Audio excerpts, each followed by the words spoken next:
And we are live, everybody. Welcome to Crypto Law TV. I'm John Deaton, the founder and your host. Today's a very unique situation. Couple times I tried to do spaces, it didn't work out. So this is about Linqto. If you're not involved in Linqto, you probably are not as interested. Maybe you are for other reasons. But a couple days ago, as everybody knows, Linqto has filed for Chapter 11 restructuring bankruptcy, and that's in the Southern District of Texas in Houston, Federal District Court. And so bankruptcy law is going to now apply. About 24 hours after that filing was done, I filed a class action against the founder and former CEO, William Saris, for securities fraud, violations of FINRA and other things. And a lot of people are confused, understandably, by that. I sued him individually, not in his capacity as Linqto CEO.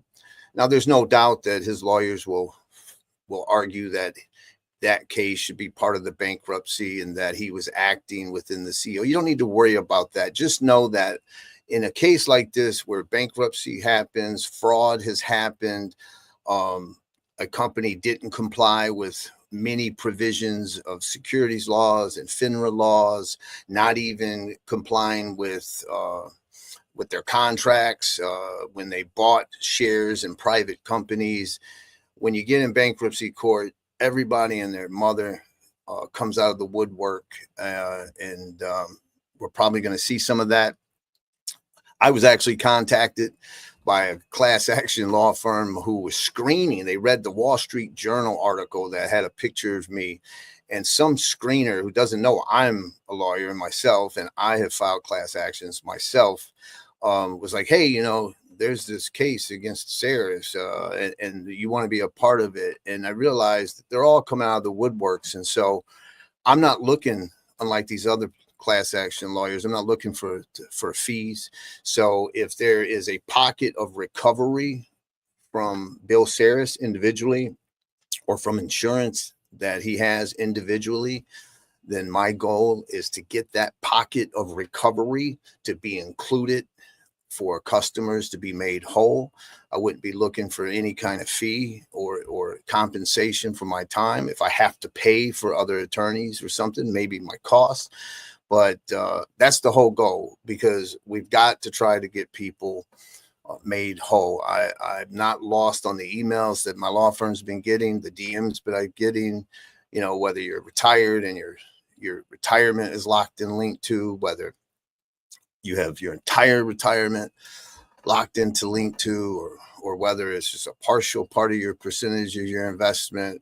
I get it. And I know there's a lot of anxiety out there, and there's a lot of stress out there. So part of why I'm doing this today is to go over some things with you and hopefully calm some of the anxiety. It's not a great situation, obviously, but everyone online, you go on X and everybody's allegedly an expert in bankruptcy now, and everybody's an expert. Oh, you're going to lose all your money and you're never going to get that back. And none of those people know what's going to happen. Every bankruptcy is different than a previous bankruptcy.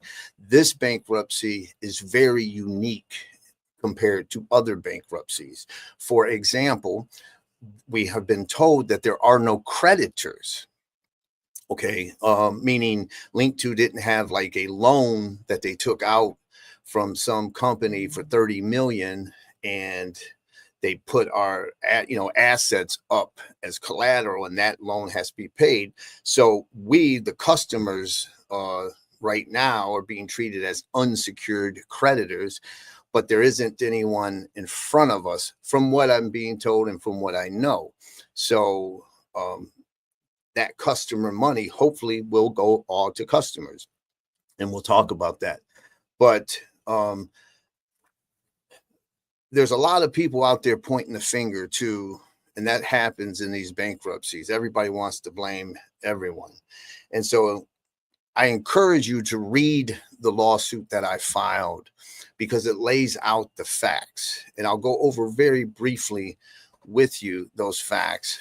But it's very important for us to unite as customers in the bankruptcy process and try to get a united voice and not be distracted by noise and things that are unproductive. But the bottom line is, and let's pull up just the caption of the case, Abby, if we can, please. No, that's not. I might as well talk about that. Go ahead, put that back up, please. Some of you may have received a notice like this from the bankruptcy court and the trustee, and it asks you to fill out the form if you want to participate on the creditors committee. And I'm going to explain that later. Some of you have said you didn't receive that. You don't have to sign up anything. Any customer at Linqto is going to be part of the bankruptcy. So you're not going to be missed out. The record keeping is there. You should be able to access your account. Now, full disclosure, because a lot of people have motives, in my opinion. So I'm going to disclose publicly what I have. Abby, could you put up my own? This is what I have if you go onto my Linqto account. So I'm disclosing it because I think if people are going to lobby for something, they should disclose what they have. As you can see, I'm just like you. I have, 20 grand in Linqto, 15 grand in PolySign, 30 grand in Circle, 80 grand in Crack. And I may have some more money on there on the platform than some of you. That's good, Abby, than some of you. And some of you have a lot more money than I have on the platform.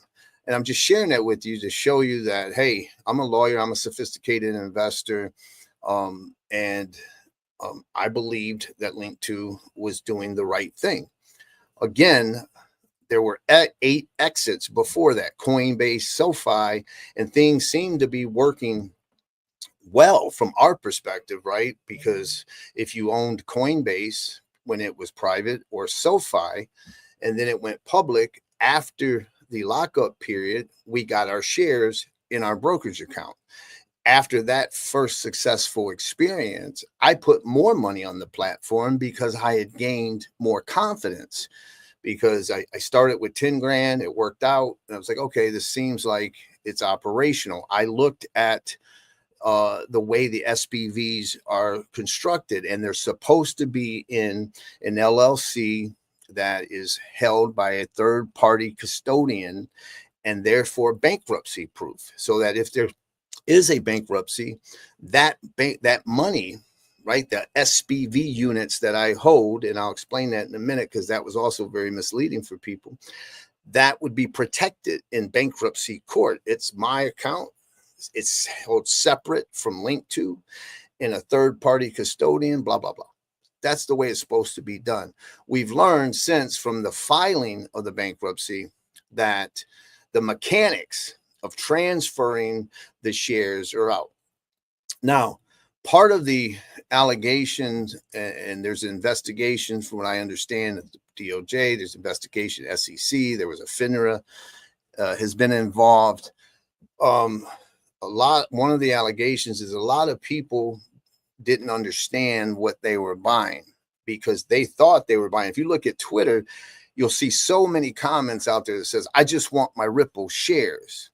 You got to understand it's not what you bought was basically a membership into an SPV, special vehicle, purpose vehicle. And for every unit you own in that SPV is a unit in a Ripple share. So the LLC owns the Ripple shares, and you own units of membership in that LLC that correspond with the Ripple shares that you have a claim to. So it's an indirect way to own an interest in a company like Ripple. It is not a direct way. So as I've explained to people on X, a private company can't have more than 2,000 investors, shareholders. So on the Linqto platform, there are 11,300 or so people that have a claim to Ripple shares. And if Ripple went public and the shares are there, they could be transferred. Okay. But while it remains a private company, it's the LLC that owns Ripple shares, and you own a unit into the LLC. Well, a lot of people didn't understand that the marketing that was being done, the advertising was being done is, own Ripple shares, you own Ripple shares, and it caused a lot of confusion. So for those that want to know why I filed the complaint against Bill Saris, read it. And I challenge anyone after they read it to tell me that that case shouldn't have been filed. And the bottom line here is I'm going to give you the highlights. And the highlight is, understand this, that Linqto started off, the first offer was Ripple. And the reason they had Ripple shares, and let me add that Ripple was never sold directly to Linqto. Linqto would buy shares from former employees or current employees or early investors who wanted a liquidity event, right? Somebody in their personal life, they own Ripple shares. They're buying a house, so they need cash. So they'll reach out and say, hey, I'll sell some of my Ripple shares because I got so many of them to a platform like Linqto. All right. Now that's how it started. And what we learned was that the founder, Bill Saris, didn't comply with just about anything. He was doing markups of 60%, 50%, 40%. Just so you know, FINRA wants 5%, right? That's the standard, 5%, 10%, but 50%, 60%, unless you're certainly disclosing it to people, is violating rules. It's violating the laws, and it's gouging customers. And so that's not allowed. That's consumer protection. That was being violated. But what ended up happening is, and I'm not going to go through the entire complaint, obviously. I just want you to understand that you were taken advantage of. There were times, for example, people were out there wanting to point the finger. They're like, Uphold is responsible because they worked with Linqto. Not true. Not true. People were saying Ripple is responsible because they shouldn't have sold shares to Linqto. Not true. Ripple didn't sell any shares to Linqto. Uphold never had a relationship with Linqto. Bill Saris, the founder, was using his personal Uphold account. So if you bought Ripple shares and got $1,000 in worth of XRP, that was the founder to send it to you from his own personal Uphold account. Okay, so people just, when something like this happens, everybody wants to reach out and just blame everyone else in there. And we're seeing it. People have accused, blamed me. You spoke at a Linqto event, John. You did a spaces with Linqto, John. John didn't put $500,000 on a platform that John didn't think was legitimate. Okay. And same thing, people out there wanting me to crucify influencers out there. And this is my position. If you disclosed it, didn't hide that you're being paid, and you put money on the platform too, then you're one of us. And so there's some influencers out there who by the way, Linqto almost hired almost every XRP major influencer out there, paying $5,000 to $20,000 a month for influencers to promote Linqto. And it's because they saw this community, the XRP community, and they saw that 75,000 people came together, and they saw that people had a lot of strong belief in this company, Ripple, and they're taking advantage of it. Bill Saris was out there lying to his own employees even, and to the influencers, from what I've learned, that says, hey, we only got a limited amount of Ripple shares and they're going to sell out quick. He had maybe 200,000, say. And then he says, we sold out of Ripple shares. And so say we're going to get more Ripple shares. We're out. They better get those Ripple shares as quick as they can, when he had plenty of them. And then the next day he'd be like, oh, we're going to get more Ripple shares tomorrow, but they're going to sell out quick. They're going to sell out quick. You better be there and you better hit that buy button, when he had hundreds of thousands of Ripple shares. That stuff violates the law, but don't take my word for it. In 2023, a law firm wrote to the owner, the founder, and said, you're violating everything. You're gouging people. You're violating the FINRA rules. You have an unlicensed broker dealer relationship. You're violating the Investment Company Act. There's like 4 big acts. You're in violation of 3 out of the 4. You're taking in unaccredited investors. You don't have AML, KYC rules in place. You have to fix all of this stuff. Okay, that was in October of 2023. A year later goes by, and then an ex-employee sues, the SEC makes an inquiry, and his own deputy general counsel, and compliance officer write another memo to Mr. Saris and say the same thing. We're violating everything, and we're gouging people, right? We're taking advantage of people. We're creating fake FOMO.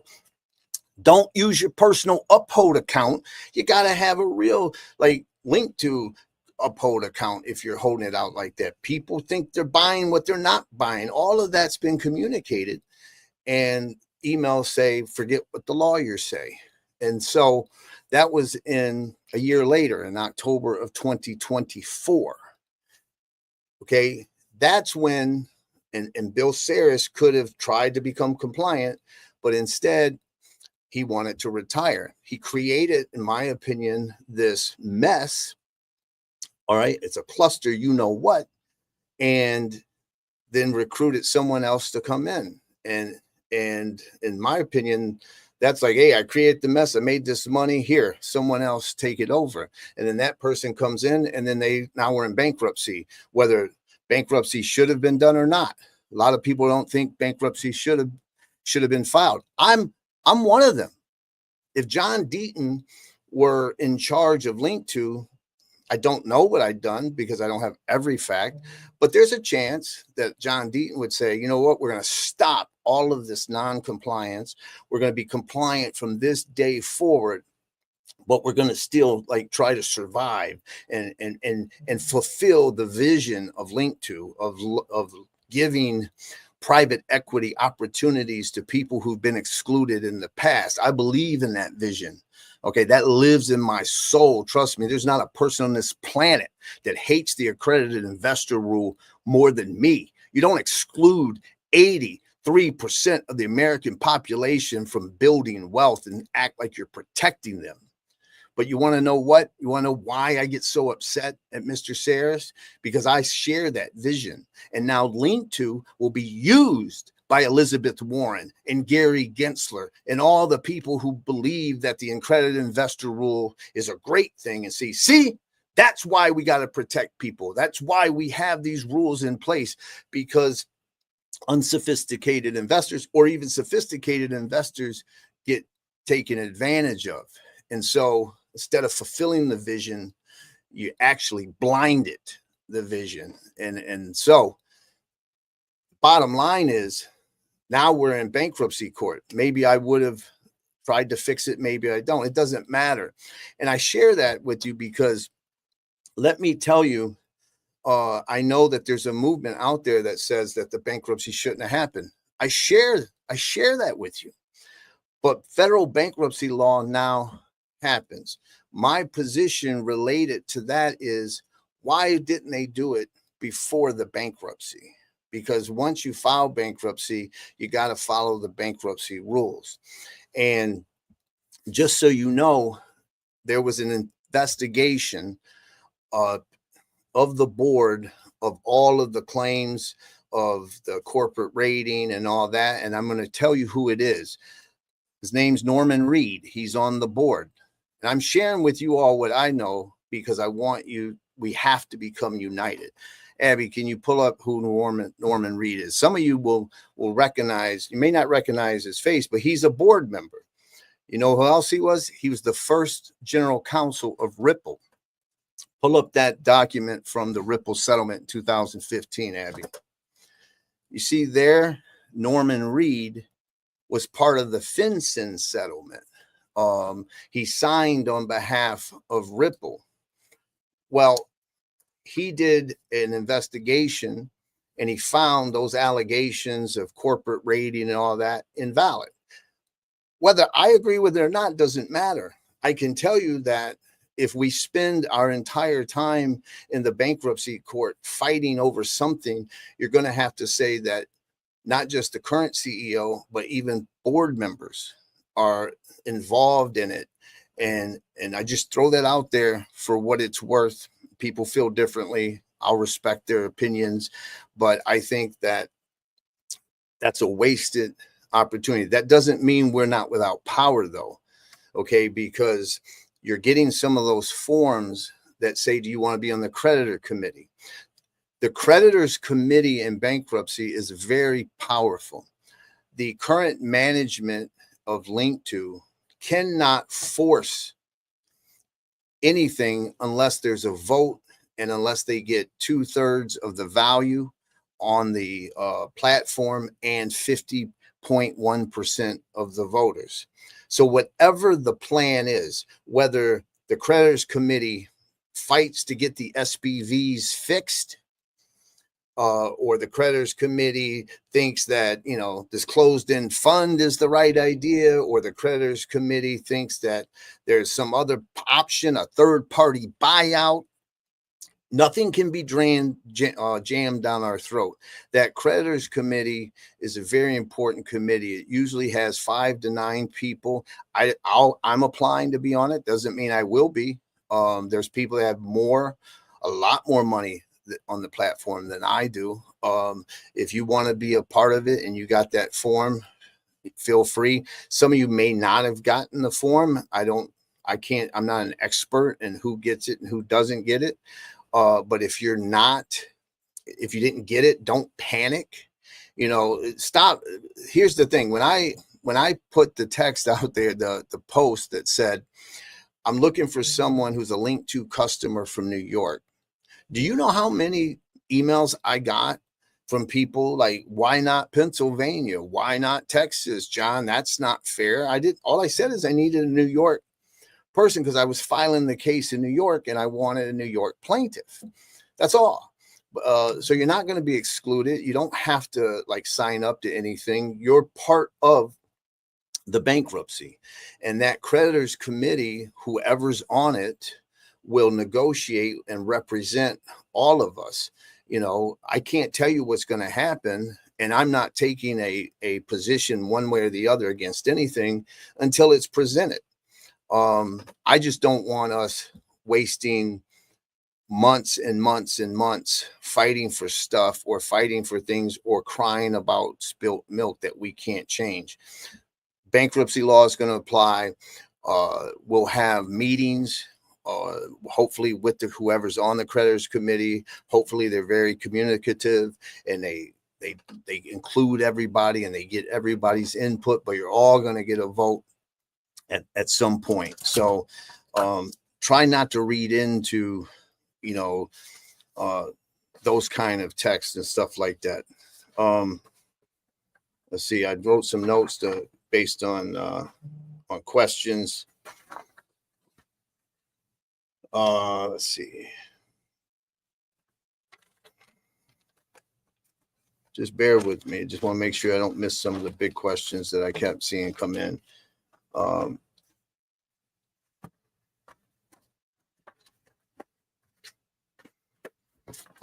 Circle shares, I can't tell you what's going to happen. I can tell you that we have the circle shares are there from what we know, and we know who is supposed to get circle shares. I have 738 units in an SPV of circle.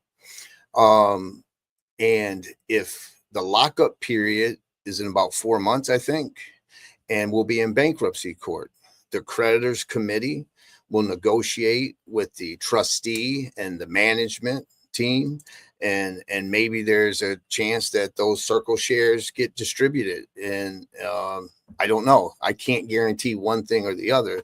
I can't even tell you if I'm going to be on the creditors committee. So I'm just sharing with you what I know, because I know that there's so much panic out there.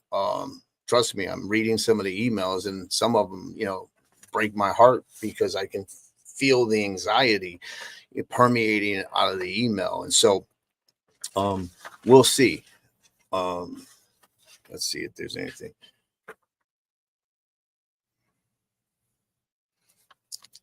So that's really, I think, the heart of it. If you got a creditors committee, fill it out. And what I'll do is, even if I'm not on the creditors committee, whenever I learn something, I'll try to communicate it to you. Hopefully, whoever's on the creditors committee will organize events and make sure that everybody is included as much as possible.